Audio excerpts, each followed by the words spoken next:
কৃষ্ণ নাম করতে পারছো না, কেউ কি তোমার সাথে গেল? গেল না।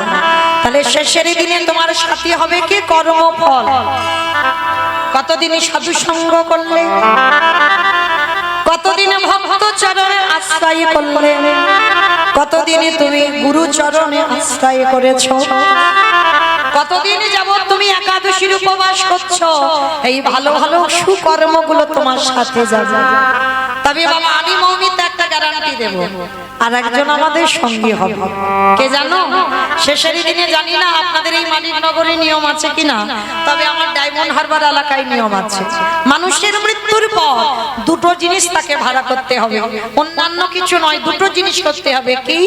এক হলো খোল আর এক হলো করত। যখন দেহটাকে বের করবে না বাবা, হরি বল, এই আমিটা কিন্তু মৌমিতা নয়, একটু আস্বাদন করবে বাবা। আমিটাকে যদি চিনতে পেরে যাও তাহলে তোমার জীবনে কোনো কষ্ট হবে না। আমিটা তো মৌমিতা নয়।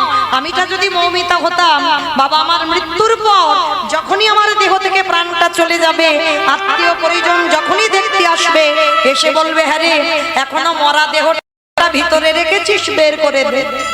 একবারও কেউ বলবে না যে মৌমিতার দেহটাকে ভিতরে রেখেছিস, বের করে দে। তাহলে আমি যখনই আমার দেহ থেকে আমিটা চলে গেল, তাহলে বাবা আমার নামটাও চলে গেল, মরা হয়ে গেল। তাহলে নামটা আমি নয়, আমার মধ্যে আমি বস্তুটা যার আছে তার কোনোদিন মৃত্যু হয় না। এক দেহ ত্যাগ করে আর একটা দেহ ধারণ করে মাত্র। তাহলে আমিটা তো মরবো না, এটা যে জেনে যায় বাবা তার শোক হয় না, সে শোকে পড়ে থাকে না, সে পাগলের মতো কেঁদে বেড়ায় না। এই জীবাত্মা পরমাত্মাকে আগে জানতে হবে। তো আজকে শেষের দিনে আমাদের সাথে যাবে কর্মফল, আর ওই মরা দেহটাকে বের করবে। বলবে না বলো হরি হরি বল, বলো হরি হরি বল।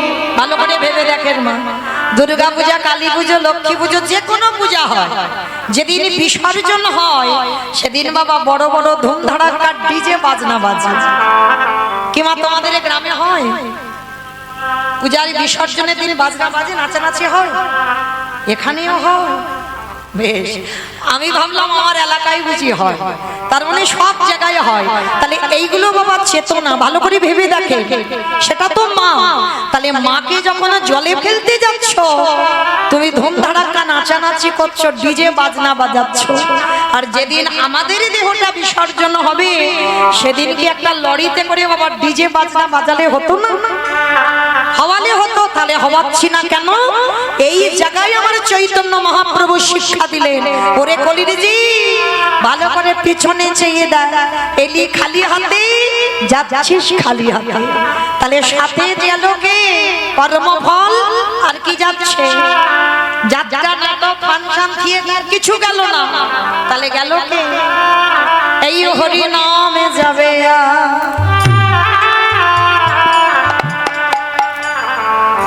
আমাদের পচা দেহ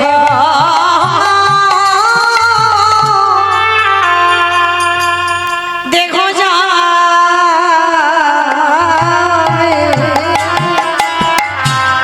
যেদিন ভববানে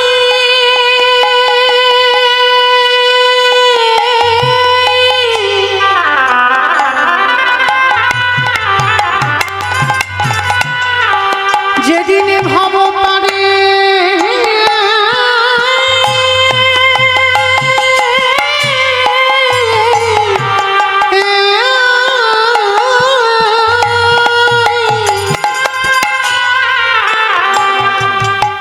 যেদিন ভববানে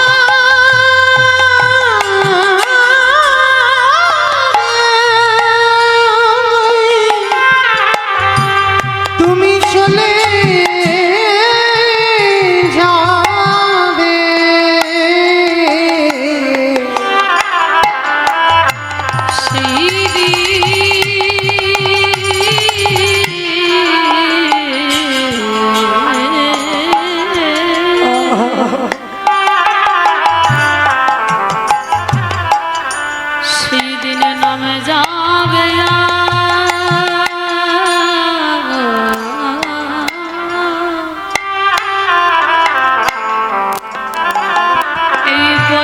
দেহ হরি বল হরি বল।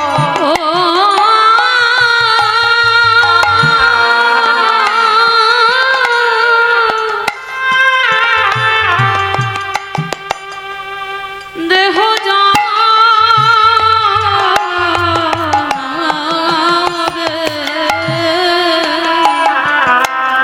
ও ভাই আমাদের কারণ সঙ্গেরই সাথী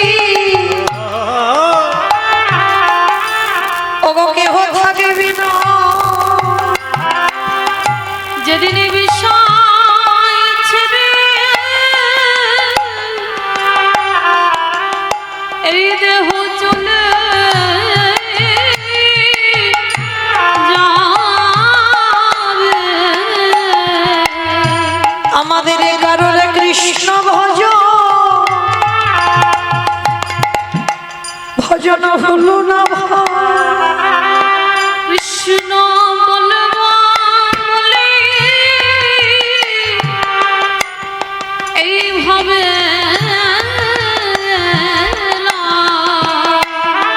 সবাই আমরা মায়ার বাঁধুলি বন্দি হলো সবাই আমার করে মরলাম। আমরা শুধু এলাম খেলাম ভব ছেড়ে চলে গেলাম একেবারে হরি বলে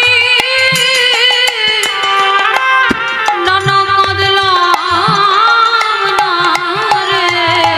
আমরা সবাই বিষয় আশায় ডুবে রইলাম আমাদের হরি ভজন হলো না রে। দয়াল আমার মতো পাপী আর কেহ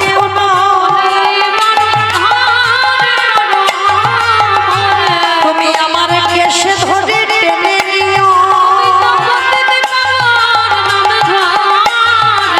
দয়াল পর ঘাটাতে দাঁড়াই রইলাম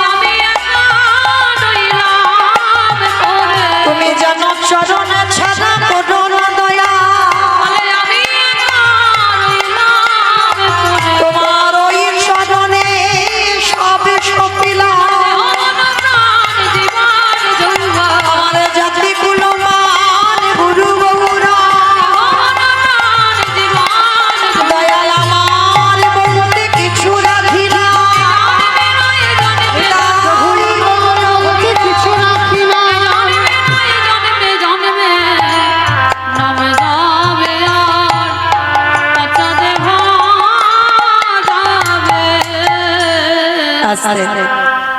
তাহলে আজকের আমরা সবাই কীর্তনের প্রারম্ভে বাবা আমার কমিটি দাদা ভাইদের প্রণাম দিলাম কেন না তারা জানতে পেরেছে যাই করি না কেন বাবা হরির নাম হলো কলির মানুষের সর্বশ্রেষ্ঠ নাম আর এই নাম উচ্চারণ করলে তুমি ভব নদী পারাপার হবে তো আজকে শুধু আমি নয় আপনারা আশীর্বাদ করে যাবেন আজকের পর বাবা একটা বছর অপেক্ষা করতে হবে আর এই একটা বছরের মধ্যে বাবা কে থাকবো আর কে যাব এটা তো বলা যায় না তো আপনারা আশীর্বাদ দিয়ে যাবেন যেন প্রতি বছরের ন্যায় এইভাবে ভক্ত সেবা এইভাবে যেন হরিনাম সংকীর্তনের আয়োজন ওরা করতে পারে তো আজকের আমাদের আস্বাদন কি হবে বাবা আপনারা সবাই জানেন সারা রাত্রি রাস নৃত্য প্রতিযোগিতায় প্রাণ গোবিন্দ আমার হেরে গেছে ভালো করে চিন্তা করে দেখেন বাবা খুব কঠিন লীলা খুব কষ্টের লীলা ভগবান ঘুমিয়েছে আর সেই ভগবানকে জাগাবার দায়িত্ব বাবা আমার উপরে পড়েছে এই মনুষ্য জীবনে এই মনুষ্য দেহে কি সম্ভব যে আমার রাধা গোবিন্দ ঘুমিয়ে আছে সুখের নিদ্রা সেই রাধা গোবিন্দকে আজকে জাগাবো কিন্তু আশ্রয়ে যখন দাঁড়িয়েছে বাবা জাগাতেই তো হবে আপনাদের মতো গুরুজন, আপনাদের মতো পিতামাতা, সাধুগুরু বৈষ্ণবদের পদধূলা শিরোধার্য করি, চেষ্টা করব মাত্র। তবে গাইতে গিয়ে অনেক ভুল ত্রুটি হবে, হবে কেন, অবশ্যই করব। সন্তান মনে করে, ভগ্নী মনে করে ক্ষমা করে দেবে। কিন্তু গোবিন্দ আমার কি সত্যি কালকের হেরে গেছে মা? যিনি বিশ্বের স্রষ্টা মালিক ভগবান, যার ইচ্ছা না হলে জগতে একটা গাছের পাতা নড়ে না, সেই ভগবান কালকের রাস মঞ্চে হেরে গেল। রাধারানীর কাছে গলদেশে বস্ত্র দিয়ে বলল, রাধে আমি তব শ্রী চরণের দাস, এতদিন তুমি ছিলে আমার প্রেমের গুরু, কালকে থেকে তুমি হয়েছো আমার নিত্যের গুরু। ভগবান রাধারানীর থেকে ভালো নিত্য জানে, তবুও কিন্তু আমার রাধারানীর কাছে হেরে গেল কেন?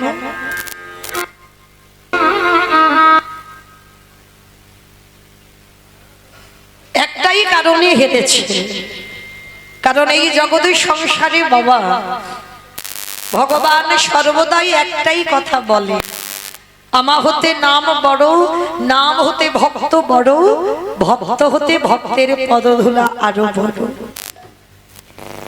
তাহলে এই জগতের সংসারে ভক্তের মান বাড়াবার লাগে, ভক্তকে বড় জায়গা দেবার জন্য ভগবান কাল রাত্রিবেলা নিজে থেকে হেরে গেছে।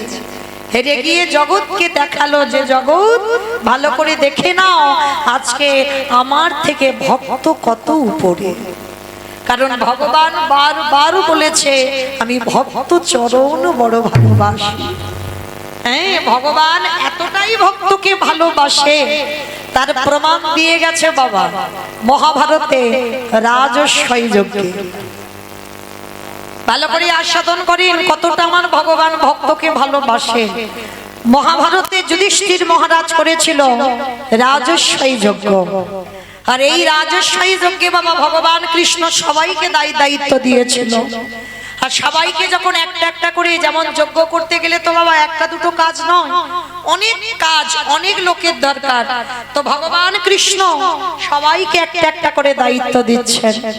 আর ভগবান কৃষ্ণ হেসে যেই না দাঁড়িয়ে আছে, যুধিষ্ঠির মহারাজ হেসে বলল, কৃষ্ণ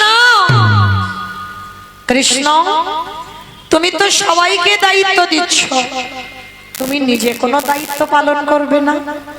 ভগবান হেসে বলেছিল, সে কি যুধিষ্ঠির দাদা, আমি তো সবাইকে একটা করে কাজ দিয়েছি, আর তুমি কি জানো আমার জন্য আলাদা করে দুটো দায়িত্ব ফেলে রেখেছি? সে কি সবাই একটা করে কাজ করবে আর তুমি করবে দুটো কাজ?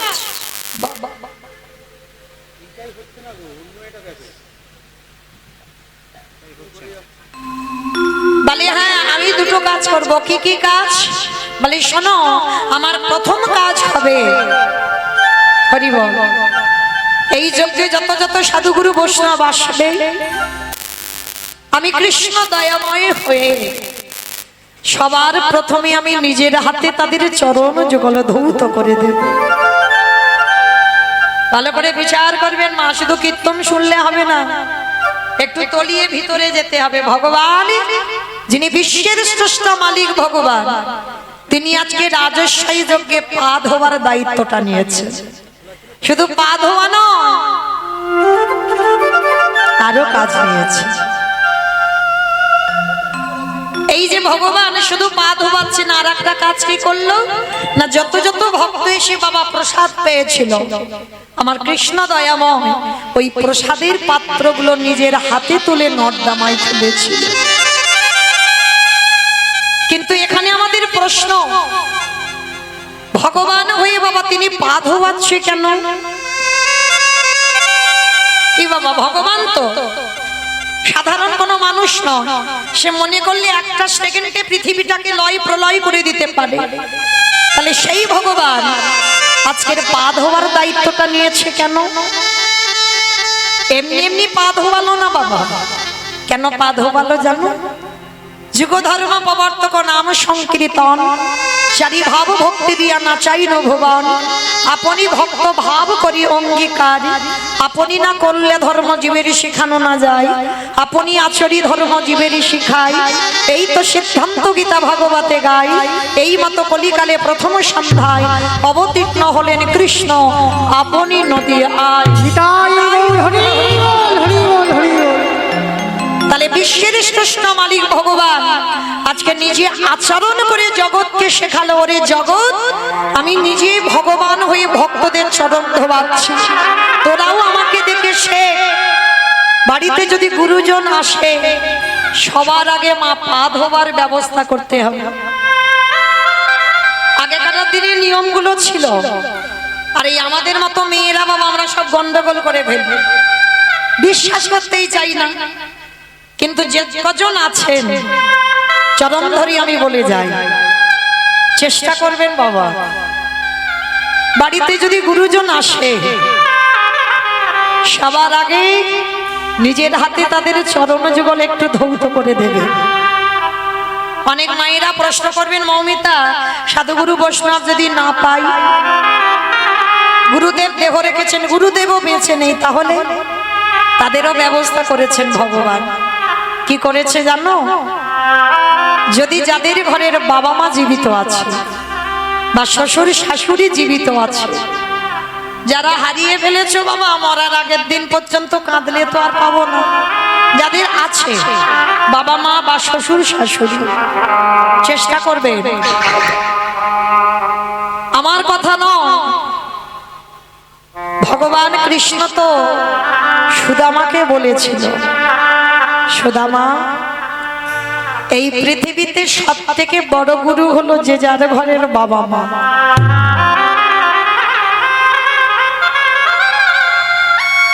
তারপরে গুরু হলো শিক্ষা গুরু দীক্ষা গুরু তারপরে গুরু হলাম আমি ভগবান ওই একবারও তোমার কৃষ্ণ বলেনি সবার আগে আমি বড় গুরু বাবা যে বড় হয় সে কোনোদিন মাথা তুলে বলে না আমি বড় সমাজ যদি তাকে বলে বড় তো বড় আর দেখবেন বাবা বড় যদি হতে চাও সবার আগে বাবা ভক্ত পদতলে লুটিয়ে যায় যেমন ভক্তদের চিনবে কি করে ভগবান চিনবে কি করে ভগবান চিনবে চরণে আর ভক্ত চিনবে নয়নে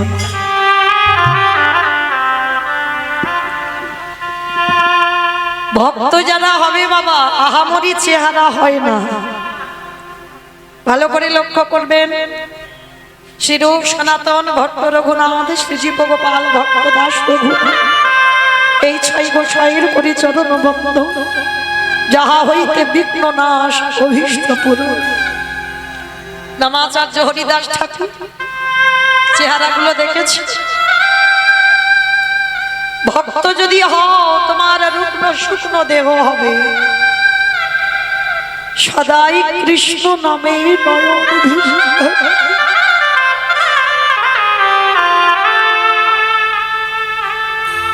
একবার কৃষ্ণ নামে যার হৃদয়টা দুলে ওঠে ভক্ত চিনবে ভক্তির নয়নের দিকে তাকালে যে সর্বদা কৃষ্ণ নামে ভেসে যায় ত্রিনাদপি শুনিয়েছিল তরুরিব সহিষ্ণু না অমানি না মানদেন কীর্তনীয় সাদা স্বভাবভাবে তৃণের মতো গাছের মতো সহিষ্ণুতা অর্জন করতে হবে গাছ রোদেতে দাঁড়িয়ে আছে বৃষ্টিতে ভিজছে তবু দেখো শক্ত হয়ে গাছ দাঁড়িয়ে আছে একটুখানি অক্সিজেন কোনো মানুষ যদি অসুস্থ হয় একটুখানি অক্সিজেনের দাম কত আর ওই গাছপালা দেখো আমাদের কত কত অক্সিজেন দেয় তবু আমরা মূর্খ জীব আমরা সেই গাছের ডালপালা ছিটে দিই তবু কিন্তু গাছ প্রতিবাদ করে বলে না যে আমি তোমাদের এত এত অক্সিজেন দিই তোমরা কেন আমাকে এমন ডালপালা ছিটে দাও বৈষ্ণবতা অর্জন করতে গেলে ভক্ত হতে গেলে ওই ঘাসের মতো নিচু হতে হবে আর গাছের মতো সহিষ্ণুতা অর্জন করতে হবে কেউ যদি হাজার কটু কথা বলে যায়, তুমি তার মুখের উপরে একটা কথা বলতে পারবে না। যদি একটা গালে চর মেরে যায় আর একটা গাল বাড়িয়ে দাও, মাথা নিচু করে অপরাধ না করেও স্বীকার করো যে আমি অপরাধ, তবেই তুমি কিঞ্চিত ভক্ত হবা, সৌভাগ্য অর্জন করবে। তাহলে ভক্ত চিনতে গেলে বাবা তার নয়নে দেখতে হবে, আর ভগবান চিনতে গেলে চরণ দর্শন করতে হবে। তো আজকে সেই বিশ্বের স্রষ্টা মালিক ভগবান সুদামাকে বলেছিল, পৃথিবীর মাটিতে সব থেকে বড় গুরু হলো যে যার ঘরের বাবা মা। আমার কথা নয়, আমার কথা বিশ্বাস করতে হবে না, যেতে হবে না নবদ্বীপ, যেতে হবে না বৃন্দাবন, হরিদ্বার, দক্ষিণ ভারত, পশ্চিম ভারত, কুম্ভ মেলায় কোথাও যেতে হবে না। একবার জীবিত ভগবানকে বছর অন্তর সেবা করো। আর জীবিত ভগবান যে কথা বলতে পারে, যে খেতে পারে, তাকে সেবা করো। মাটির মূর্তি সেবা করো, পাথরের মূর্তি সেবা করো, পিতলের মূর্তি সেবা করো, ভালো ভালো খেতে দাও, খায় না, কথা বলে না, তাকে তুমি সেবা করছো। বছরান্তর দুর্গা পূজা, কালী পুজো সব পুজো করছো, ওই জীবিত ভগবানকে বছরান্তর একবার পূজা করো। এটা মনুষ্য জীবনে কর্তব্য বাবা, যে বছর অন্তর একবার বাবা মাকে আসনে বসাও। আমরা হিন্দু ধর্মের মানুষ, সনাতন ধর্মের মানুষ, বাবা মার চরণ যুগল ধৌত করে, বাবা মার চরণে একটু পুষ্প নিবেদন করে, বাবা মাকে প্রণাম করে, একটু নিজের হাতে বছর অন্তর একবার যত্ন করে বাবা মাকে খাইয়ে দাও। যদি তোমার চরিত্র এমন হয়, ভগবান বলছে তাকে কোথাও যেতে হবে না, তাকে কৃষ্ণ বলতে হবে না, আমি কৃষ্ণ দয়াময়, সারা জীবন সেই ভক্তের দরজায় বন্দী হয়ে যায়। তাই বাবুর প্রেমানন্দে করিব। তাই তো আমার ভগবান কৃষ্ণ রাজস্বই যজ্ঞে আজকের পা ধোয়ার কাজটা করছে। কেন? নিজে আচরি ধর্ম জীবেরই শিক্ষা, সবাইকে চৈতন্য দান করছে ভগবান। শুধু পা ধোয়ালো না, আর একটা কাজ, ভক্তরা প্রসাদ পেয়েছে। যেমন কালকে কত ভক্ত প্রসাদ পাচ্ছে, কত অন্ন ব্যঞ্জন তৈরি হয়েছে, জানি না বাবা কারা পাতাগুলো গুড়িয়েছে। যদি তাদের কানে যায় আমার এই আওয়াজ, যারা ওই এঁঠো পাতাগুলো গুড়িয়েছে তারা নিজেরা জানে না কি অমূল্য সম্পদ তারা কাল পেয়েছে। কারণ আমার ভগবান কৃষ্ণ ওই কর্মটা রাজস্বই যজ্ঞে করেছিল। শুধু পাতাগুলো ফেলেনি, আরো একটা কাজ করেছিল। যেখানে পাতাগুলো ফেলছে না, ভক্তরা প্রসাদ পেয়েছে, এঁঠোগুলো পাতাতে লেগে আছে, কৃষ্ণ দয়াময় আড়ালে গিয়ে ওই পাতা থেকে এঁঠো তুলে কৃষ্ণ আমার সারা গায়ে মাখছে। মুঝে ভক্তে তাই বাবুরা হরি বল, হরি বল, হরি বল।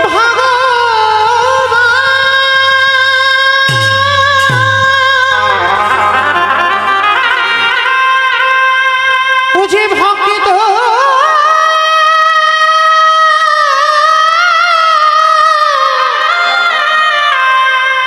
भक्त ছাড়া কিছু জানে না,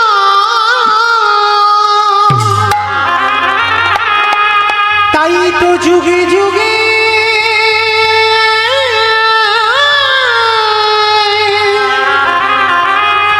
ও যে ভক্তের কাছে ছুটে আসে। আমি ভক্ত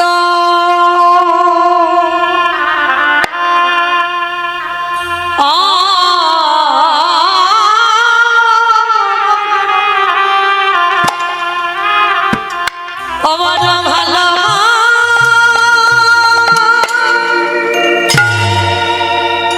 ভালো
ভক্ত যদি সব কিছু ত্যাগ করে কৃষ্ণ চরণে আশ্রয় করে,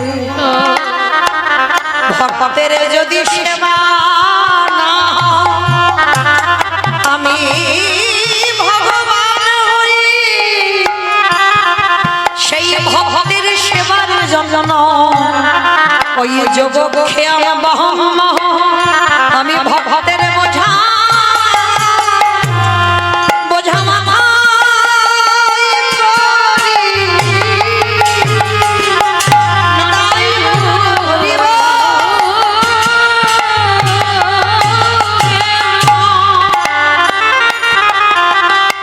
প্রতি যুগে যুগে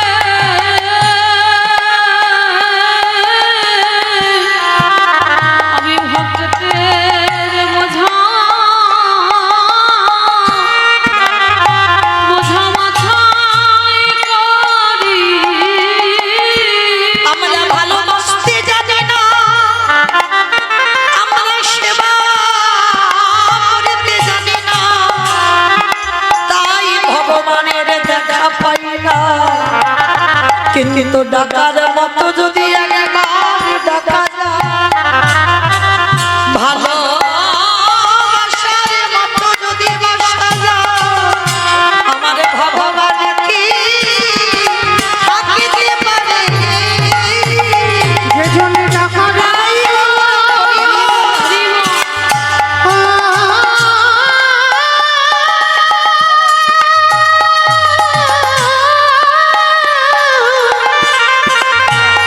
যে জন্য টাকার মতো ডাকিতে পারে। আমার ভগবান কি বলো থাকিতে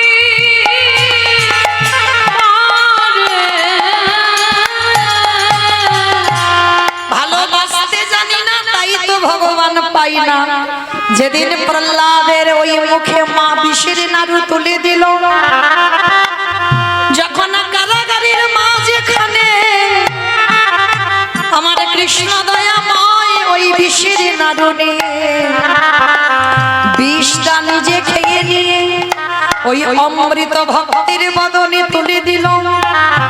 হিরণ্যকশিপুর জানে যে প্রহ্লাদের মৃত্যু হয়েছে, কারণ ওই কালকুট বিষ খেলে কোনোদিন কেউ বাঁচে না। এইবার হিরণ্যকশিপুর যে প্রহরী পাহারা দিচ্ছিল তাকে ডাক দিয়েছে, প্রহরী হরি বল, একবার গিয়ে দেখে আয় আমার প্রহ্লাদ মরেছে কিনা। যেই না হিরণ্যকশিপুর প্রহরীকে ডাক দিয়েছে, প্রহরী নিজের চোখে দেখে এলো প্রহ্লাদ ওই কারাগারের মাঝখানে এক জ্যোতির্ময় পুরুষ প্রহ্লাদের হাত থেকে নাড়ুটাকে সেবা করে বাইরে অমৃতটাকে প্রহ্লাদের বদনে তুলে দিচ্ছে। সেই রূপ দর্শন করে ওই প্রহরী হিরণ্যকশিপুরকে বলল, মহারাজ আজ থেকে তোমার এই কর্ম আমি করব না। কেন? আজ আমি কারাগারে যে রূপ দর্শন করলাম, কারণ স্বয়ং ভগবান ওই প্রহ্লাদের নাড়ুটা নিজের মুখে সেবা করিল। আমি ওই প্রহরী হয়ে নিজে চোখে দেখলাম। হিরণ্যকশিপুর প্রহরীর কাছে কত জোরে করে বললেন, প্রহরী একেবারে গিয়ে দেখে আয় ওই নাড়ুর কোনা যদি একটু পড়ে থাকে, ওরে একেবারে একেবারে আমায় দে রে। তোর চরণ ধরে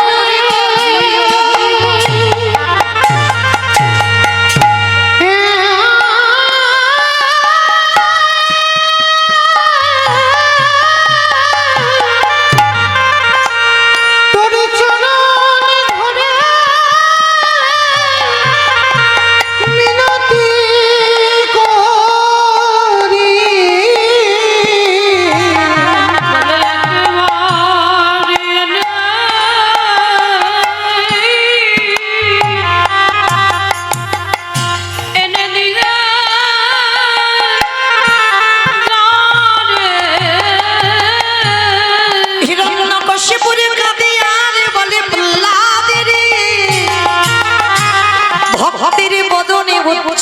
প্রসাদে যদি আমি একটু সেবা করি, আমার অসুর জনম জনম ধন্য হবে। তাই বলুন, হরি বল।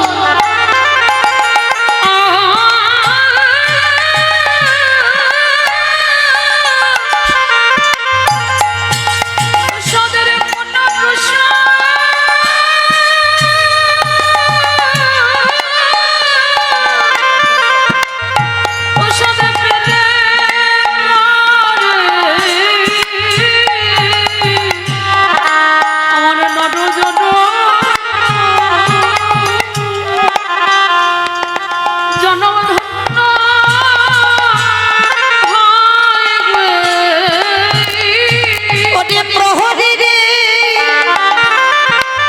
ওই প্রসাদে যদি আমি সেবা করি, আমারই অসুর জনম থেকে আমি মুক্তি পাব। কিন্তু ভগবানের কাছে কেঁদে বলি, হে দয়াময়, আমার প্রহ্লাদের মতোই অনুরাগী আমি কেন হলাম না? আমার কেশে ধরে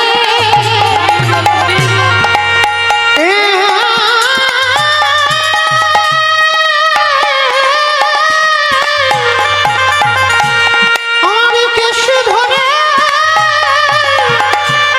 একেবারে চালা। এমন অনুরাগী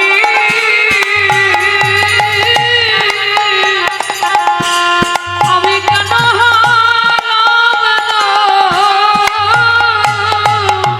তাহলে ডাকার মতো যদি ডাকা যায়, ভালোবাসার মতো যদি বাসা যায়, আমরাও প্রহ্লাদের মতো কৃপা লাভ করতে পারি।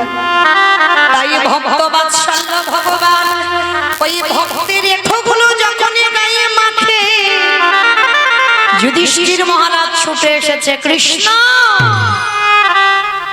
ভক্তদের পা ধোয়াচ্ছিস মেনে নেওয়া যায়, ভক্তদের এঁঠোগুলো মাখছিস এটা কেন করছিস? ওদের পা ধোয়াচ্ছিস ঠিক আছে, এঁঠো পরিষ্কার করছিস ঠিক আছে, কিন্তু এঁঠোগুলো মাখছিস কেন কৃষ্ণ? ভগবান হেসে বলল, যুধিষ্ঠির দাদাকে, দাদা গো, এই জগতে সবাই তো অপরাধ করে, সবার পাপের বিচার আমি স্বয়ং ভগবান করি। দাদা সবাই পাপী, আর আমি কি জানো? বলি আমি হলাম দাদা মহা পাপী। এ জগতে সবার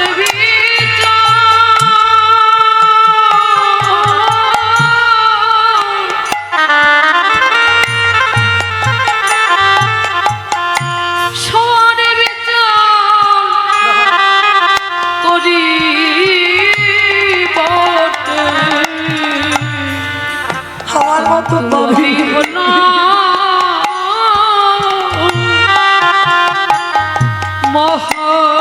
পাপী যুধিষ্ঠির মহারাজ বলছে, কৃষ্ণ তুমি কি এমন পাপ করেছো? বলে, জানো দাদা, পাপটা তো বৃন্দাবনে কৃষ্ণ অবতারী করি নাই।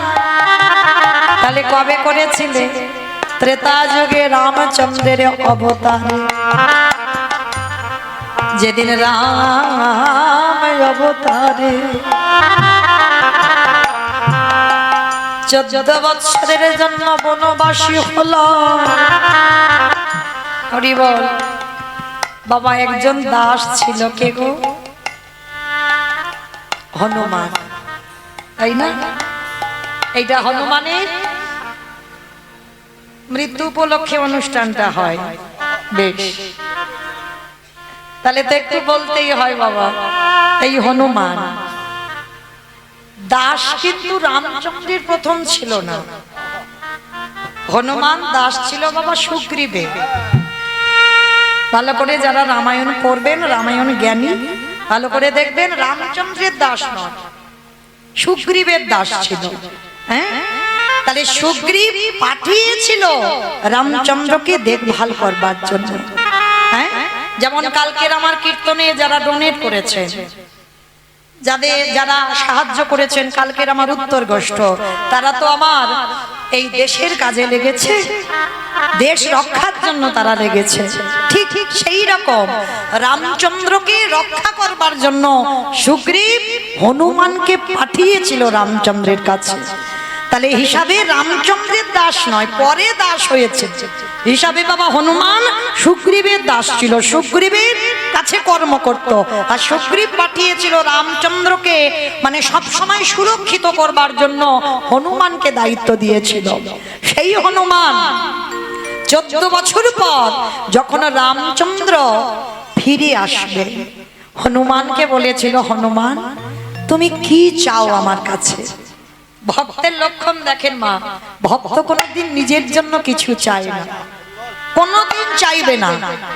যে ভক্ত হবে বাবা সে কোনোদিন বলবে না আমি ভালো থাকি। হ্যাঁ, যে ভক্ত হবে সে প্রণাম করতে গেলে ভগবানের কাছে একটাই কথা বলবে, প্রভু তুমি সবাইকে ভালো রেখো। সবাই মানে পৃথিবীর সকলকে ভালো রেখো, সে আমার শত্রু হোক আর আমার মিত্র হোক। যারা ভক্ত হবে তাদের মুখে প্রথমে এই কথাটা আসবে। আপনাদেরও বলে যায় যে নিজে ভালো থাকবো, নিজের পরিবার ভালো থাকবে না। যে জগতের জন্য কাঁদে, যার হৃদয় জগতে সবার জন্য কাঁদে, তবেই তুমি মানুষ। তার রামচন্দ্র যেই না বলেছে, হনুমান আমি তো অযোধ্যায় ফিরে যাব, 14 বছর হয়ে গেলে, তুমি কিছু তো চাও। হনুমান কেঁদে বলেছিল, হে রাম দয়াময়, যদি একান্ত তোমার কিছু দিতেই হয় বলো কি চাও? তুমি একবার আমার মাকে দর্শন দাও। সন্তান কেমন হওয়া উচিত দেখেন বাবা, হনুমানের কাছ থেকে শিখে নেন। বলছে আমার মাকে দেখা দাও। আমার মা অঞ্জনা বসে বসে কাঁদে, কারণ হনুমান যখন রামচন্দ্রের সেবক হলো তারপর থেকে অঞ্জনা মার সঙ্গে সাক্ষাৎ হয়নি। অঞ্জনা মা কেঁদে কেঁদে একেবারে অন্ধ, চোখে দেখতে পাই না। আজকের হনুমান বলল, তাহলে কৃপা যদি করতে হয় তুমি আমার মাকে কৃপা করো। বেশ হনুমান, তোমার কথা শিরোধার্য, আমি তোমার মাকেই কৃপা করব। রামচন্দ্র অঞ্জনা মার কাছে গেছে, অঞ্জনা মার কাছে গিয়ে ডাকছে মা। অঞ্জনা মা তো চোখে দেখতে পাই না, চারিদিকে হাঁচা করে আসছে, কে কে আমায় মা বলি ডাকলো? এমন হৃদয়ে জুড়ানো মা ডাকতো কোনোদিন আমায় কেউ ডাকেনি। কে রে বাবা তুই? রামচন্দ্র গিয়ে একেবারে সাষ্টাঙ্গে অঞ্জনা মার চরণে রামচন্দ্রের মাথা। ভালো করে দেখেন মা, যিনি বিশ্বের শ্রেষ্ঠ মালিক ভগবান, তার মাথাটা পড়েছে অঞ্জনা একটা বানরীর চরণে। যেই না মাথাটা পড়ল, পরশ মনের পরশে যদি লোহা সোনা হয়ে যায়, আরে আমার গোবিন্দ পরশে না জানি জগতে কি না হয়। অঞ্জনা মায় আমার ওই রামচন্দ্রের সর্বঙ্গে হাত বুলায়ে বলে উঠল, হেরে বাবা বল বল মা, হনুমান এলি কিনা?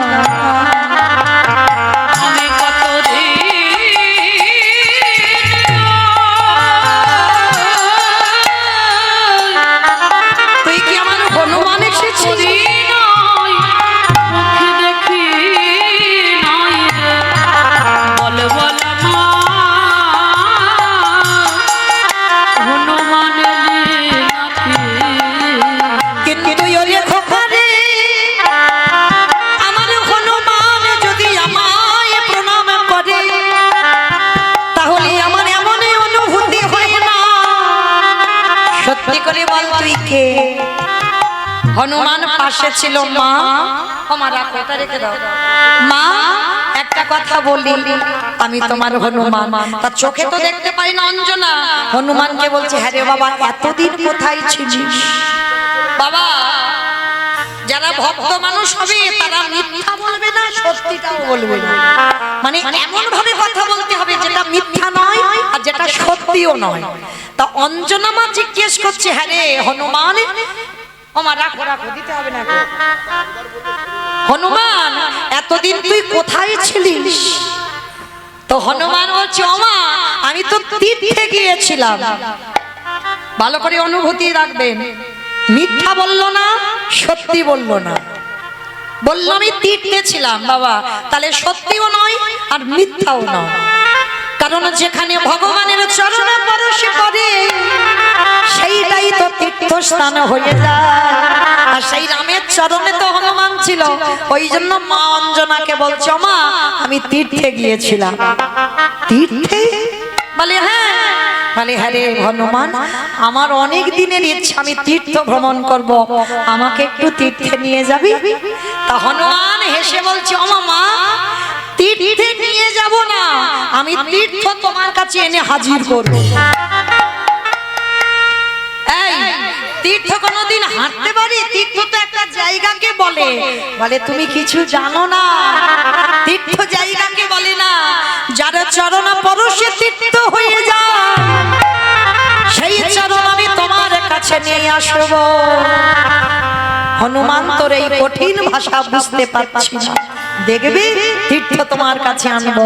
এইবারে রামচন্দ্রের চরণ দুখানা এনে অঞ্জনা মার কাছে যেই না দিয়েছে, অঞ্জনা নামের চরণ তলে হাত না দিয়ে সর্বঙ্গে হাত দিয়ে দেখছে কে রে বাবা তুই, আমারে দেখতে পাবে না। কালকের বললাম না যোগী মুনি যার জন্য বসে বসে কাঁদে, অত সহজ কথা নয় তারই দেখা। একটা বানরি কুলে জন্ম নিয়ে সে সাক্ষাতে কেমন করে রামের দর্শন পাবে? করুণা সিন্ধু ভগবানে আমার ওই পুরুষোত্তম রামচন্দ্র ভগবান যেই না নিজের হাত খানা অঞ্জনা মায়ের চোখে বুলাইয়া দিল। বলি দৃষ্টি শক্তি ফিরে ওই পরশ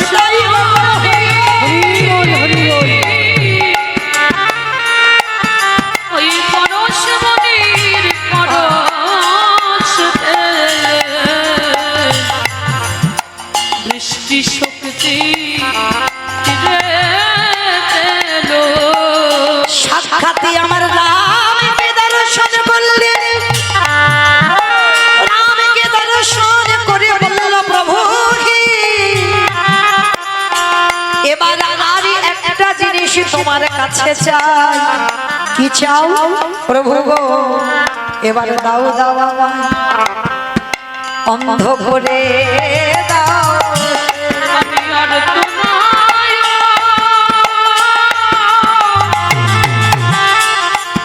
আমি আর তোমায় চাই না প্রভু, আমায় দাও দাও অন্ধ করে দাও। রামচন্দ্র বললেন মা তুমি তো সবে দৃষ্টিটা পেলে আবার অন্ধ হতে চাইছো কেন? ওরে রাম রে, যে নয়নে একেবারে প্রভুর চরণ দর্শন হয়ে যায় সেই নয়নে আর বাচ্চাকে জগতের কিছু দেখতে ভালো লাগে না। তাই আমি আর জগতের কিছু দেখতে চাই না। অমূল্য সম্পদ যখন এই নয়নে দর্শন করলাম, আমি সারা জীবন অন্ধ হয়ে থাকবো। হরি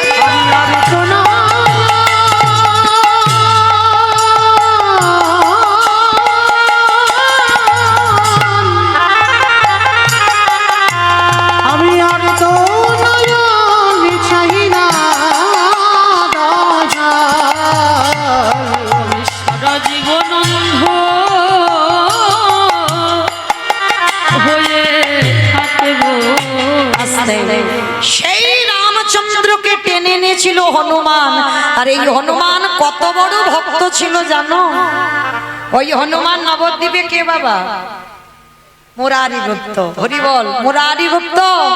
কারণ এই মুরারি গুপ্ত মহাপ্রভুর চিকিৎসক।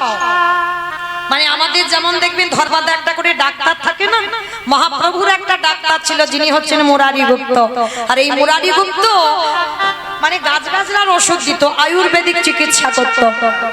মহাপ্রভুর থেকে অদ্বৈত আচার্য যেমন 52 বছরের বড়, মুরারি গুপ্ত ছিল 20 বছরের বড়। আর এই মুরারি গুপ্ত একেবারে জন্ম থেকেই বাবা রামচন্দ্রের ভক্ত ছিল। একটা কথা বলি মা, আমরা অনেক এখানে মানুষ আছি, কখনো কালী সেবা করি, কখনো কৃষ্ণ সেবা করি, কখনো নিতাই গৌর সেবা করি, কখনো শিব ঠাকুরের সেবা করি, মানে যখন যেটা মনে হয় আমরা তখনই সেটা সেবা করি। ওটা নয়, ভালো যদি বাঁচতে হয় একজনকে ভালোবাসো, 10 জনের ভালোবাসা এটা ভালোবাসা বলেন। হ্যাঁ, ভালো একজনকে বাঁচতে হয়, সেটা মুরারি গুপ্ত শিখিয়েছে। তা এই নিমাই তো ছোটবেলা থেকে বাবা একেবারে নাস্তিক, মানে বৈষ্ণবদের সহ্যই করতে পারতো না। হ্যাঁ, যদি বৈষ্ণবরা হরিনাম করতে করতে রাস্তা দিয়ে যেত, ওই নিমাই কি করতো জানো, তাদের পিছন থেকে ওই পিছনের কাঁচাটা টান দিয়ে খুলে দিত। মানে বৈষ্ণবরা যদি হরিনাম করতো, ওই ছোট্ট নিমাই এত দুষ্ট ছিল, ওই গুরুজনদের গায়ে বাবা প্রস্রাব পর্যন্ত করে দেয়, মানে এত বদমাশ ছিল। কৃষ্ণ ভক্ত তো তখন হলো যখন বাবার জন্য গয়ায় পিণ্ডদান করতে গেল ঈশ্বরপুরীর কাছে, যখনই দীক্ষা মন্ত্রটা নিল, তারপরেই তো কৃষ্ণ প্রেমে বিভোর। যখন গয়া থেকে ফিরে এলো নবদ্বীপে, সে নিমাই আর সে নিমাই নয়, একেবারে অন্য ধরনের নিমাই, সর্বদা কৃষ্ণ নামে কাঁদে দীক্ষা নেবার পর আর গয়া থেকে ফিরবার পর। তার আগে নয়, তার আগে আমার নিমাই মুরারি গুপ্তকে একদিন প্রশ্ন করেছিল, মুরারি,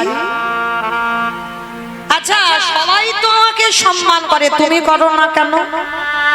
হ্যাঁ, বলে নিমাই আমি সম্মান করি না, কে বলেছে? বলে শোনো, আমি তোমার ভিতরের খবর সব জানি, তুমি বাইরে একরকম আর ভিতরে একরকম, আমি কি বুঝি না মনে করেছো? কারণ মুরারি তখন বুঝতে পারেনি যে নিমাই ভগবান। যেই না বলেছে বাইরে একরকম আর ভিতরে একরকম, কারণ বাইরে হরিনাম করতো ঠিক মুরারি, কিন্তু ভিতরে তো আমার রামচন্দ্রের সেবক, রাম ছাড়া কিছু জানতো না। ওই জন্য যেই না নিমাই বলেছে তুমি বাইরে আর ভিতরে এক, সঙ্গে সঙ্গে মুরারির মনটা কেঁপে উঠেছে। এ ছেলে জানলো কি করে? আমি ভিতরে যে কাকে সেবা করি সেটা আমি ছাড়া তো কেউ জানে না, এ বেটা জানলো কি করে? তাহলে তো একদিন জানতেই হয়। এ কি করে জানলো আমার খোলের খবর? জানতে হয়। যখন বাবা গয়া থেকে ফিরে এসে উন্মাদ হলো, তখন তো বুঝতে পেরেছিল নিমাই হলো কৃষ্ণ। আজকে সবাই নিমাইকে ভগবান রূপে প্রণাম করে, কিন্তু মুরারি গুপ্ত কোনোদিন করে না। 20 বছরের বড় বলে নয়, যেমন অদ্বৈত আচার্য তো 52 বছরের বড়, তবু প্রণাম করে নিমাইকে। কেন? নিমাই ভগবান, ঈশ্বর স্রষ্টা মালিক, সবাই নবদ্বীপে প্রণাম করে, কিন্তু মুরারি গুপ্ত একদিনের জন্য প্রণাম করে। একদিন আমার নিমাই প্রশ্ন করেছিল, মুরারি সবাই প্রণাম করে, তুমি তো কোনোদিন আমাকে প্রণাম করো না। মুরারি কত জোর করে বলল, হে দয়াময়, একান্ত যদি আমার প্রণাম তুমি গ্রহণ করতে চাও, তাহলে ওই রূপে দাঁড়ালে হবে না, তুমি একবার রাম হয়ে দাঁড়াও দেখি। তাই গৌর হরিব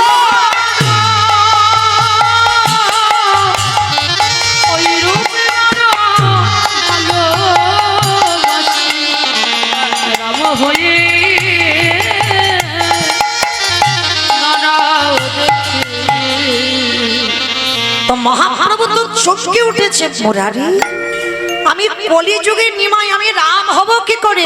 ঠিক আছে, হবে না তো তাহলে আমার প্রণাম তুমি পাবে না। দয়াময়, এই দেহ মন প্রাণে জীবন যৌবন আমি রামের চরণে অর্পণ করলাম, আর একবারে যদি দেহ কারোর প্রতি সমর্পিত হয়ে যায়, আরে যে আমি এই দেহ কাউকে দুটো হাত দিয়ে প্রণাম করতে পারি না, কারণ এ প্রণাম আমার রামের জন্য, এ প্রণাম আমি তোমাকে করতে পারি না। সেই নিমাই মুরারি গুপ্তর বাড়িতে গিয়ে বলল, মুরারি গো, তোমার প্রেমে ভালোবাসায় আমি বড় সন্তুষ্ট হলাম, তাই আমি কথা দিলাম ওই মুরারির ঘরের সামনে যেই না বেদির উপরে আমার মহাপ্রভু দাঁড়িয়েছে, মুরারি চরণ তলে বসেছে, যতক্ষণ না তুমি আমার তীর ধনুক নিয়ে দাঁড়াবে ততক্ষণ আমি প্রণাম করব না। এইবার ভক্ত বাৎসল্য ভগবান ভক্তের ওই আর্তনাদ সইতে না পেরে ওই মুরারি গোত্রের দরজার সামনে আমার ভগবান তেমন ভাবে আজ দাঁড়াইল। হরি বল।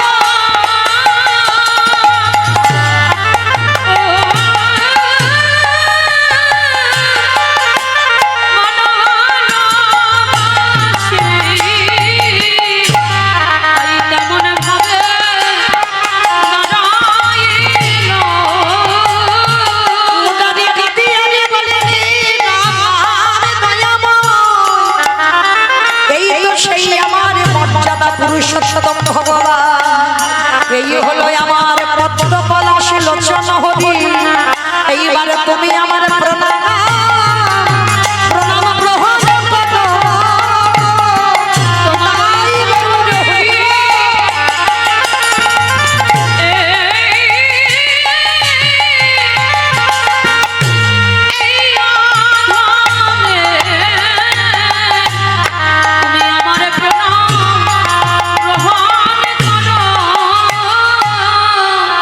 তাহলে আজকের সেই ভগবান কৃষ্ণচন্দ্র রাজস্বয় যজ্ঞে যুধিষ্ঠির মহারাজকে বলেছিল যে জানো আমি যে অপরাধটা করেছি, যে অপরাধের মাসুল আমি দিচ্ছি, ভক্তদের চরণ ধোয়াচ্ছি, ভক্তদের এঁঠো পরিষ্কার করছি, ভক্তদের এঁঠো গায়ে মাখছি, কেন না রাম অবতারে আমি নিজের হাতে রাবণকে বধ করেছি।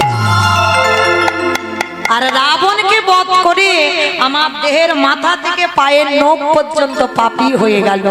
আর সেই পাপ ধোবার জন্য রাজস্বয় যজ্ঞে কৃষ্ণ অবতারে ভক্তদের চরণ ধোয়াচ্ছি। তাহলে মায়েরা এইটুকু যারা আমরা শুনলাম, যারা বুঝলাম, কি বুঝলাম? ভগবানও অপরাধ করে আর আমরা তো তুচ্ছ বাবা, আমরা করবো না, পাপ ফেললেই পাপ। তাহলে যদি কেউ অপরাধ করে একজন বৈষ্ণবের চরণ যুগল ধৌত করা, ওই ভক্তদের এঁঠো পাতা পরিষ্কার করো, ভক্ত সঙ্গ করো, ওই বৈষ্ণব সঙ্গ করো, ভক্তের চরণ ধুলা তোমরা অঙ্গে মাখো। আর যদি মানতে পারো সমস্ত কোটি কোটি জন্মের পাপ থেকে মুক্তি পাবো পাবো পাবো। এইবার ভগবান পা ধোবার ব্যবস্থা করেছেন। অগ্নিদেব, পবনদেব, বরুণদেব, ইন্দ্র, ইন্দ্রাণী, ব্রহ্মা, সাবিত্রী, শিব, দুর্গা সব পরপর লাইন দিয়ে আছে। আর কৃষ্ণ একে একে পা ধোবাই আর যজ্ঞের ভিতরে প্রবেশ করে। এমন সময় জগৎ জননী মা দুর্গা আমার বাবা ভোলানাথকে ডাকছে, প্রাণনাথ এসো। কৃষ্ণ পা ধোবাবে, পা দুটো একটু ধুইয়ে নিয়ে চল। আমার বাবা ভোলানাথ হাসছে আর বলছে, পার্বতী তোমার মাথা ঠিক আছে তো? কৃষ্ণ পা ধোবাবে আর আমার পা দুটো বাড়িয়ে দেব। শোনো, তোমার যদি এত ইচ্ছে করে তো তুমি লাইনে দাঁড়াও, আমার পা তো কৃষ্ণ ধোবাবে না। এই কথা বলে ওই লাইন থেকে বাবা ভোলানাথ বেলাইনে চলে গেছে। আর আড়ালে গিয়ে কি করেছে জানো? কৃষ্ণের চোখে ধুলো দেবে বলে আমার বাবা ভোলানাথ ধুম করে একটা কুকুর হয়ে গেছে। কারণ কুকুর হলো প্রভু ভক্ত, ওর মতো প্রভু ভক্ত কেউ হবে না। কুকুর হয়েছে, আর কুকুর হয়ে যাবে কোথা থেকে? কোন দিক থেকে যাওয়ার জায়গা নেই। তাহলে যাবে কোথা থেকে? কৃষ্ণ হেড হয়ে পা ধোয়াচ্ছি, পায়ের মাঝখানটা ফাঁকা মতো দেখেছি। আর বাবা মনে মনে করছে ওই পায়ের ফাঁক দিয়ে, পায়ের তলা দিয়ে বলে যজ্ঞের ভিতরে চলে যায়। এইবার ভোলানাথ কুকুর হয়েছে, পিছন থেকে আসছে, আর কৃষ্ণের চোখ তো চারদিকে ঘুরে ঘুরে বেড়াচ্ছে। কি বাবা, আমি কীর্তন করছি, আমি একটু উপরে দাঁড়িয়ে আছি ঠিক কথা, কিন্তু কে কীর্তন শুনছে, কে শুনছে না, কে গল্প করছে, কে হেসে যাচ্ছে, আবার কে বসে বসে আমি দেখতে পাচ্ছি না। কিন্তু মা, আমি দেখতে না পেলে কি হবে? যে বেটা ওই সিংহাসনে বাঁশিটা বাজাচ্ছে, অত সোজা নয়, খাতা কলমে হিসাব করে সময় মতো পৌঁছে দেবে। তাই এইবার আমার ভগবান তো নিচু হয়ে দেখছে বাবা ভোলানাথ কুকুর হয়ে পিছন থেকে আসছে, আর পিছন থেকে এসে বাবা সবে মাত্র কৃষ্ণের পায়ের ফাঁক দিয়ে মাথাটাকে, আর যেই না মাথাটা দিয়েছে কৃষ্ণ দুটো হাঁটু নিয়ে কুকুরের কানের কাছে, এইবার দেখ কেমন লাগে। আর যেই না কুকুরের কানের কাছে চেপে দিয়েছে, কুকুর এবার কি করবে? কেউ কেউ করবে, বারবার বলছে কৃষ্ণ ছেড়ে দে, কৃষ্ণ ছেড়ে দে, কৃষ্ণ ছেড়ে দে। বলে ছাড়বো বলে ধরি নাই, হে বৈষ্ণব গোসাই, তোমার মতো বৈষ্ণবীর দুটো পা ধোয়ালে বোধহয় কম হতো, তাই তো কৃপা করে করুণা করে আমার জন্য আরো এক্সট্রা দুটো জুড়ে দিয়েছ। বুঝেছো? শিব ঠাকুরের কটা পা? দুটো পা। আর কুকুরে ভগবান কত চালাক দেখো, তোমার মতো বৈষ্ণবীর দুটো পা ধোয়ালে কম হতো, ওই জন্য তো তুমি আমার জন্য আরো এক্সট্রা দুটো জুড়েছ। এবারে দাও দাও ছোট তুমি বাজাইয়ে যাও।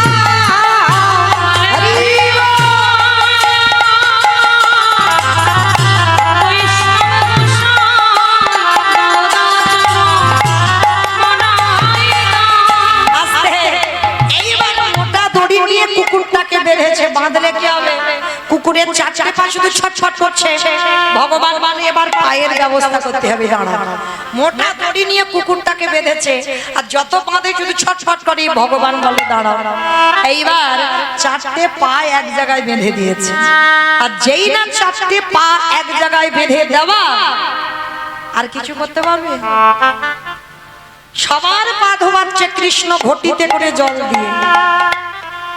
আর কুকুর রূপী বৈষ্ণবের বেলা কি করেছে জানো?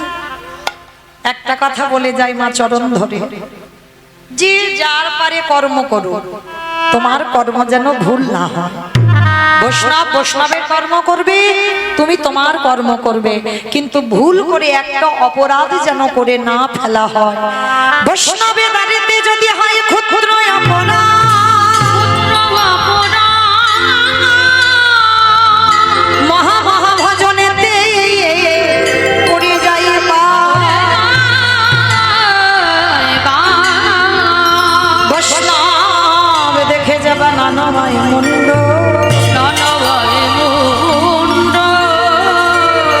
তারি মুন্ড পড়ে যায় নরকের কুণ্ড। বৈষ্ণবী অপরাধ করে জীবন গঙ্গা স্নানে যায়, পতিত পাবনী গঙ্গা তারে দূরে সরে যায়।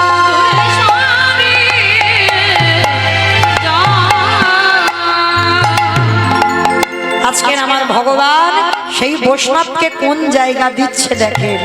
হ্যাঁ, আমরা করি কৃষ্ণ সেবা পূজা, আর আমার ভগবান কার পূজা করে? এই গো মায়ের শিব ঠাকুরের পূজা করে। হ্যাঁ, শিব ঠাকুরের ব্রত এই যে শ্রাবণ মাস, কি আর একটা সোমবার আছে তো আজকে, রাধে। তো যাই হোক, আজকের এই যে সোমবার আমরা পালনই করেছেন অনেকে, কিন্তু এই যে বাবার ব্রত যারা পালনই করেছেন, এই একটা মাস অনেকে সোমবার করেছেন, কিন্তু কেন করেছেন বলতে পারবেন? পারবেন না। কৃষ্ণ প্রেম ভক্তি লাভের জন্য। বাবার ভজন করা মানে কৃষ্ণ চরণ পাওয়া।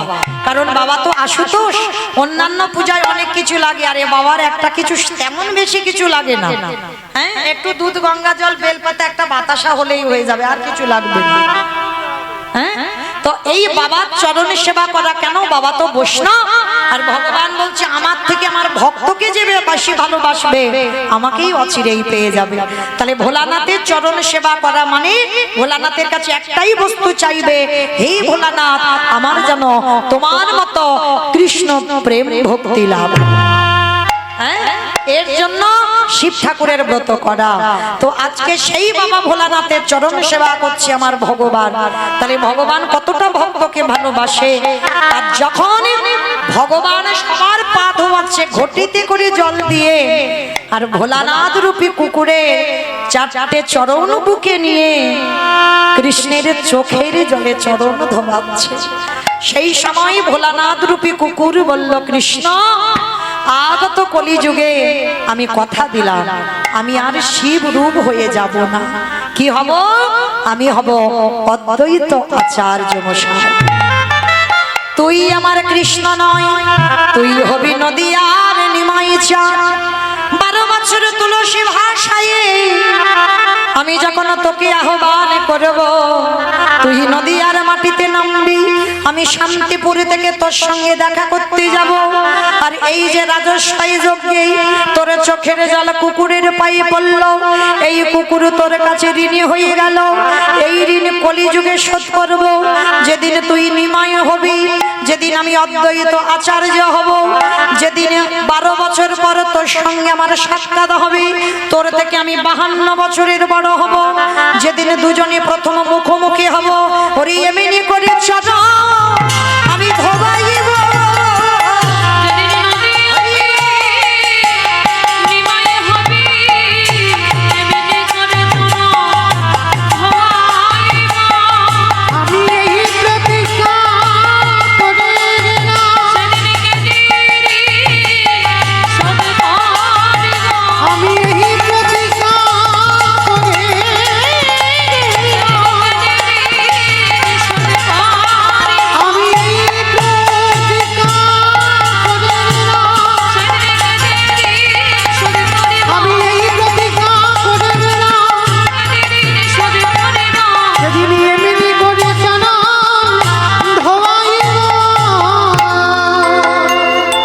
সেই ভোলানাথ হলো কলিতে অদ্বৈত আচার্য।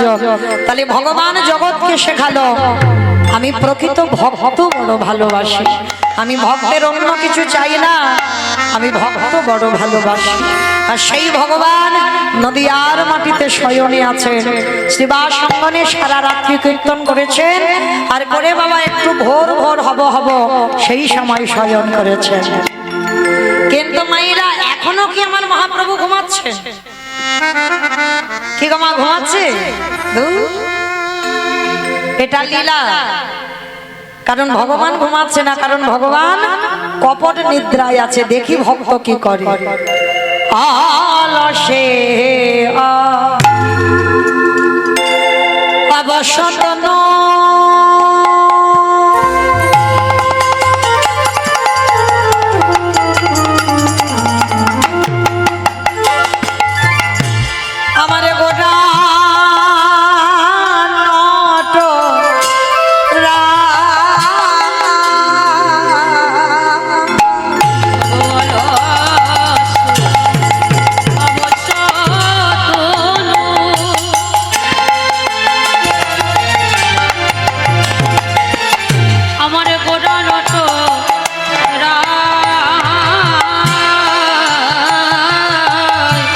কি কহিব অঙ্গ সভা কহনে না যা।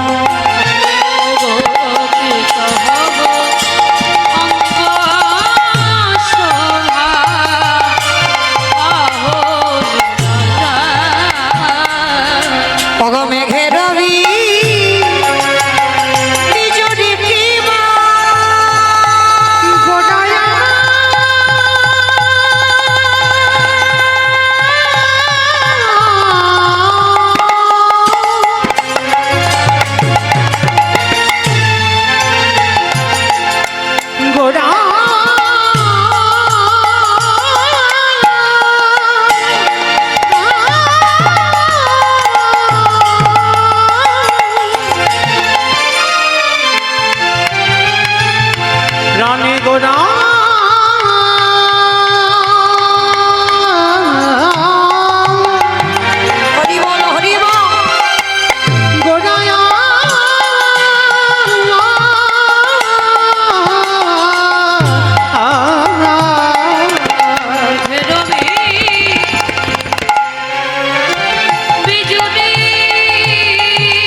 আমার গৌরের রূপের কথা বলা যায় না। রূপ যে দেখেছি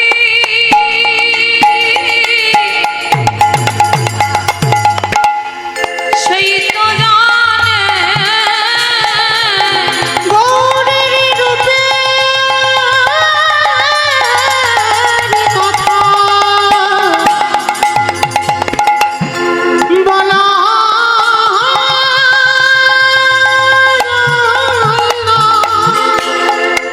রূপী যে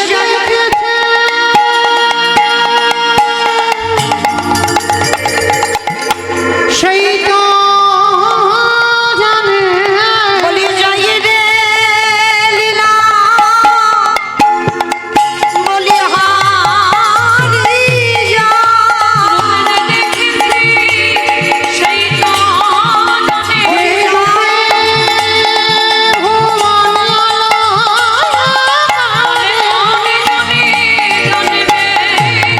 রূপী যে দেখেছে সেই তো জানে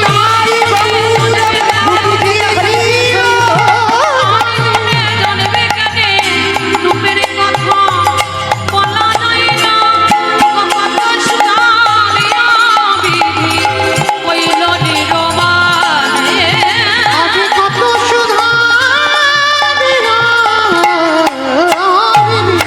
হইল হিরোমানি।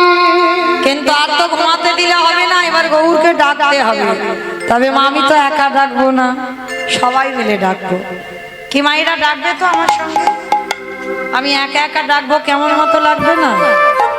আমি আমার সম্প্রদায় ডাকলে ভালো লাগবে না, সবাইকে ডাকতে হবে।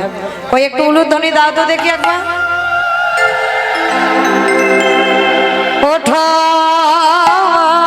ওঠো গোরা চাঁদ নিশি পাহাড়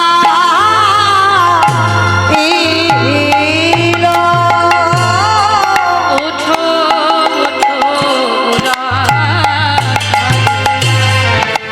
নিশি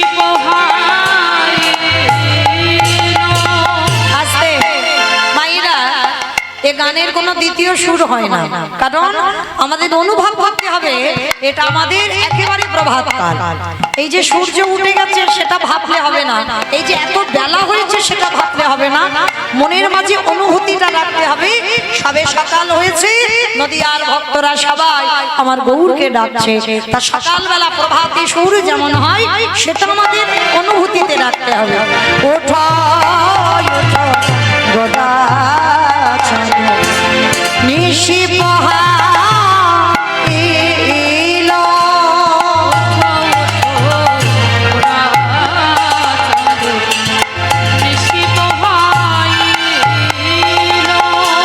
নদিয়ার লোক সব জাগিয়া উঠিল।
প্রভু আমার শয়নে আছে, নবদ্বীপ অন্ধকার,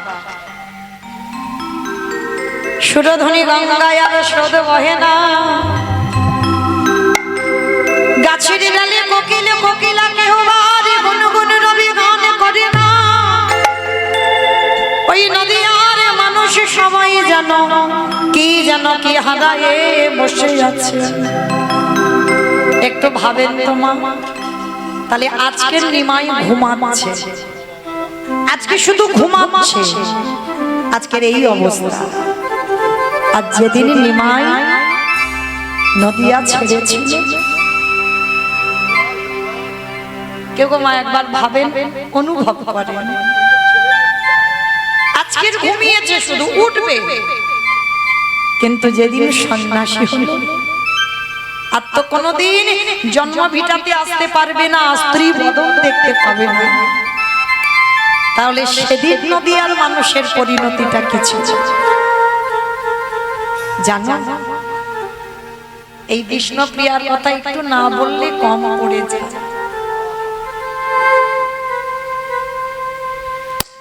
বড় করুণাময়ী, বড় কৃপাময়ী, নিমাই সন্ন্যাসী যাওয়ার আগে কত রাত ঘরে আসতো না, কত রাত। আমার মায়েরা বিশেষ করে একটু শুনবেন, বিষ্ণুপ্রিয়ার চরিত্র খুব দরকার। এখানে নারী সবাই, সবার চরিত্র, সবার স্বভাব, সবার চলাফেরা এক নয়। যদি নারী জীবন গঠন করতে হয়, বিষ্ণুপ্রিয়ার চরিত্র একটু পড়বে, বুঝতে পারবে একটা নারী জীবনে কতটা কষ্ট। একটা বিয়ে করেছিল নিমাই নিজের ইচ্ছাতে, লক্ষ্মীপ্রিয়া, আর বিষ্ণুপ্রিয়াকে বিয়ে করেছিল ওটা মায়ের ইচ্ছাতে। লক্ষ্মীপ্রিয়ার সত্যাঘাতে যখন মৃত্যু হলো, মার ইচ্ছাতে, মাকে দেখবে বলে বিষ্ণুপ্রিয়াকে বিয়ে করেছে। কিন্তু বিষ্ণুপ্রিয়া তো জানতো না যে তার এই সুখ বেশি দিনের জন্য নয়। যদি জানতো বাবা, তাহলে ওই গৌর রূপে নয়ন দিত না। যদি জানতো, সুরধ্বনি গঙ্গায় জল আনতে গেল, গৌর রূপে নয়ন পড়ল, আর নয়ন পড়ে জীবন যৌবন মন প্রাণ দেহ তার চরণে সব দিয়ে চলে এলো। হাতের কলসি চলে গেল, হাতের কুম্ভ ভেসে গেল, দুটো নয়ন কুম্ভ ভরে বাড়িতে এলো। কিন্তু দেখভাল করার পর, দেখাশোনার পরে বিয়ে হলো বিষ্ণুপ্রিয়ার সঙ্গে। নিমাই যখন কৃষ্ণ প্রেমে ভাবিত হলো, আর তো সংসারে মন বসে না। দেখবেন বাবা, যারা একটু কৃষ্ণ নামে পাগল হয়, তাদের দেখলে মনে হবে একটু পাগল পাগল, তবে বাহ্যিক জগতের কোনো পাগল নয়। কৃষ্ণকে যারা ভালোবাসে, দেখলেই বোঝা যাবে তাদের একটু ভাব চলাফেরা একটু পাগল পাগল মতো।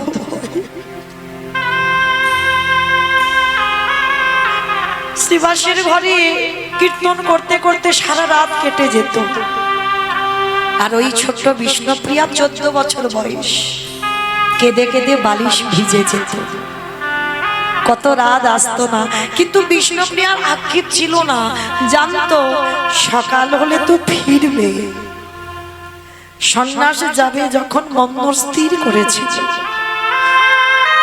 বিষ্ণুপ্রিয়া চরণ দুটো ধরে বলেছিল, প্রাণনাথ, তুমি চলে যেও না, তুমি তো এমনি কত রাত আসো না, তাতে আমার দুঃখ নেই, আমি জানি সকালবেলা তো আসবে, নাই বা আমি রাতটুকু কষ্ট পেলাম, কিন্তু তুমি যদি সন্ন্যাসী হও, তাহলে তো কোনোদিন আমার মুখ দর্শন করতে পারবে না। কোনোদিন তুমি জন্ম ভিটাতে আসতে পারবে না। চিরজন্মের মতো তোমাকে বিদায় দিতে হবে। বিষ্ণুপ্রিয়া কাঁদতো, নিমাই বলতো ঠিক আছে আমি কথা দিলাম, আমার মা না বললে আমি যাব না। আর আমার মা যদি কোনোদিন বলে দেয় যে নিমাই তুই চলে যা, সেদিন আমি যাব, তার আগে যাব না। সচিমা তো জানতো আমি কোনোদিন একথা বলবোই না। ওই যে বললাম যা কিছু ঘটে তারই চিত্রপটে, তার ইচ্ছা যদি হয় কেউ কিছু করতে পারে গো। আমরা মানুষ, আমরা বিশ্বাস করি না, কিন্তু পৃথিবীতে যা যা কিছু ঘটে সব আমার ভগবানের ইচ্ছাতে ঘটে। যেদিন আমার নিমাই সংসার ত্যাগ করেছিল পৌষ সংক্রান্তি, যেদিন আমরা একটু পিঠে পুলি সেবা করি, সবাই আনন্দে কাটাই, বাড়িতে এসে যত গরিব হোক একটু আদ্রু পিঠে পুলি হয়, সেই দিন নিমাই সংসার ছেড়েছিল। তো সেদিন সকালবেলা বিষ্ণুপ্রিয়া সুরধনী ঘাটে স্নানে গেছে, চরণ দিয়ে বিষ্ণুপ্রিয়ার নপুরটা খুলে গেছে। মনে রেখো মা, কয়েকটা সংকেত অশুভ। তোমার নাকের বেসর যদি খুলে পড়ে যায়, পায়ের নপুর যদি খুলে পড়ে যায়, এই লক্ষণগুলো ভালো নয়। হাতে থেকে সিঁদুর কৌটো যদি পড়ে যায়, এই লক্ষণগুলো শুভ নয়। তা বিষ্ণুপ্রিয়ার জীবনে যখন সকাল থেকে ঘটছে, তো সেদিন নিমাই মনে মনে ভাবলো আজকে আমি আর আমার প্রিয়াকে ছেড়ে কোথাও যাব না, কারণ ওই দিন রাত্রে তো চলে যাবে। বলছে আজকের আমি সারা দিনটা আমার প্রিয়ার কাছে।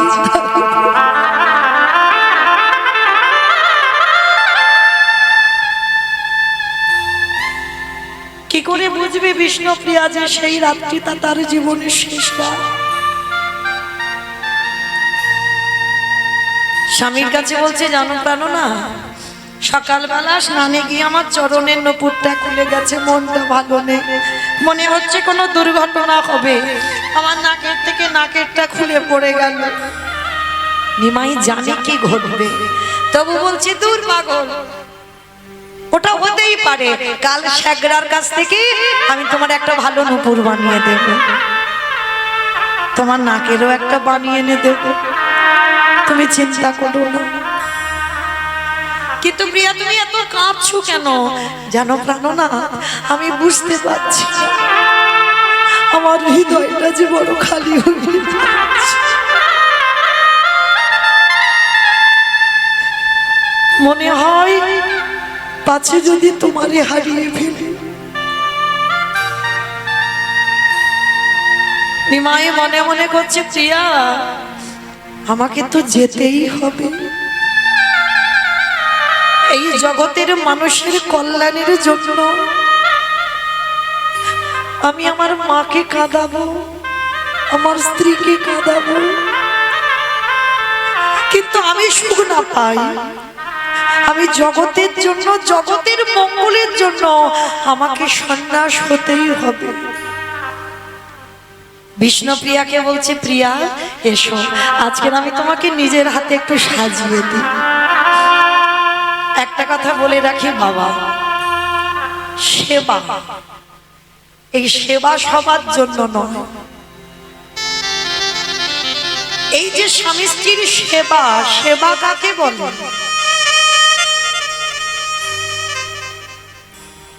তেমন ভজনের মানুষ যে আমরা নই গো। নারী শুধু ভোগের নয়, নারী সেবার, নারী ভজনের, নারী সাধনা।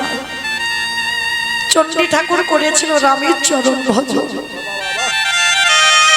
জয়দেব গোস্বামী করেছিল মা পদ্মাবতীর চরণ সেবা, বিল্লমঙ্গল করেছিল একজন বারবনিতা পতিতা চিন্তামণির চরণ সেবা, শ্রী শ্রী রামকৃষ্ণ পরমহংসদেব করেছিল মা চরণ শারদার চরণ সেবা, বিবেকানন্দ করেছিল নিবেদিতার চরণ সেবা। সেবা জানতে হবে, আর সেবা যারা জানে না অনেক কটু কথা বলবে। এগুলো জানতে হবে বাবা। গুরু চরণে বসে সারা রাত নিমাই বিষ্ণুপ্রিয়াকে সাজিয়ে দিল। কপালে সিঁদুর চন্দন, সিথেতে সিঁদুর, নয়নে কাজল, চরণে আলতা। নিজের হাতে নিমাই বিষ্ণুপ্রিয়ার চরণে আলতা পরিয়ে দিল। কি বাবা হবে সমাজে? পুরী বাবা স্ত্রীর পায়ে হাত দেব দিতে নেই। যারা ভজন জানে, যারা সাধনা জানে, তাদের এগুলো বলতে লাগে না। নিমাই চরণে আলতা পরিয়ে দিল, চাপা ফুলের মালা দিয়ে খোপাতে পরিয়ে দিল, সারা রাত সাজিয়ে দিল। বিষ্ণুপ্রিয়ার নয়ন জলে হৃদয়টা ভেসে যাচ্ছে, কিন্তু ঘুমাচ্ছে না। না ঘুমালে আমি যাবো কি করে? বিষ্ণুপ্রিয়া যদি না ঘুমায় তাহলে যাবে কি করে নিমাই? নিদ্রা দেবীকে স্মরণ করলো। নিদ্রা দেবী, তুমি এমন করে নিদ্রা দাও যেন আমি প্রিয়াকে ছেড়ে যেতে পারি।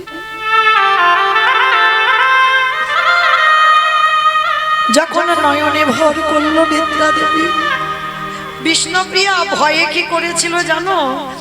নিজের আঁচলটা নিমাইয়ের ওই ধটিতে আঁচলটা বেঁধে রেখেছে যাতে চলে না যায়।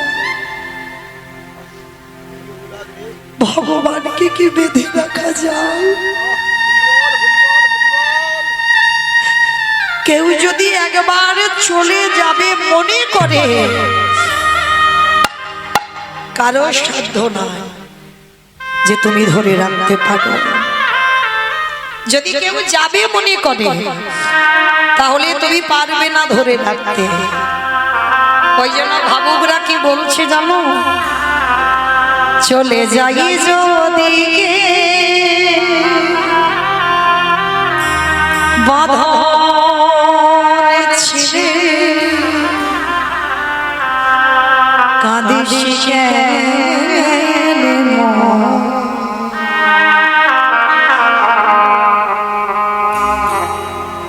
ভাঙা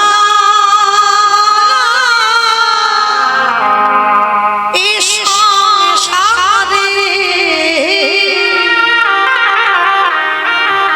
আছে সর্বক্ষণ।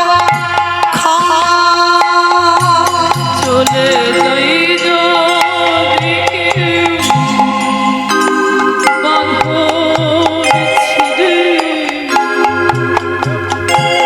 কাঁদিস না রে মন। ভাঙা গড়া এ সংসারে আছে সর্বক্ষণ।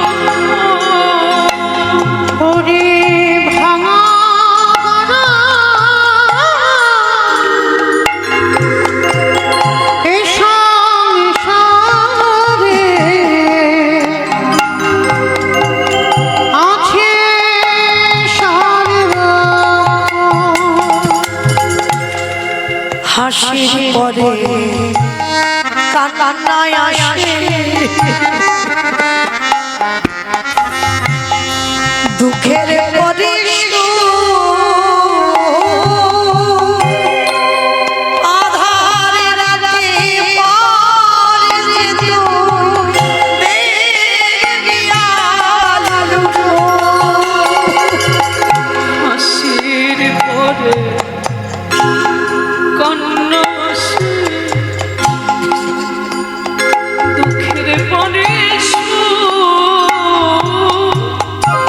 আধার রাতে পার যে তুই দেখবি আলোর মুখ। ওগো যায় না বলা কারোর কাছে, ভাগ্যের লিখন। ভাঙা গড়া এ সংসারে আছে সর্বক্ষণ।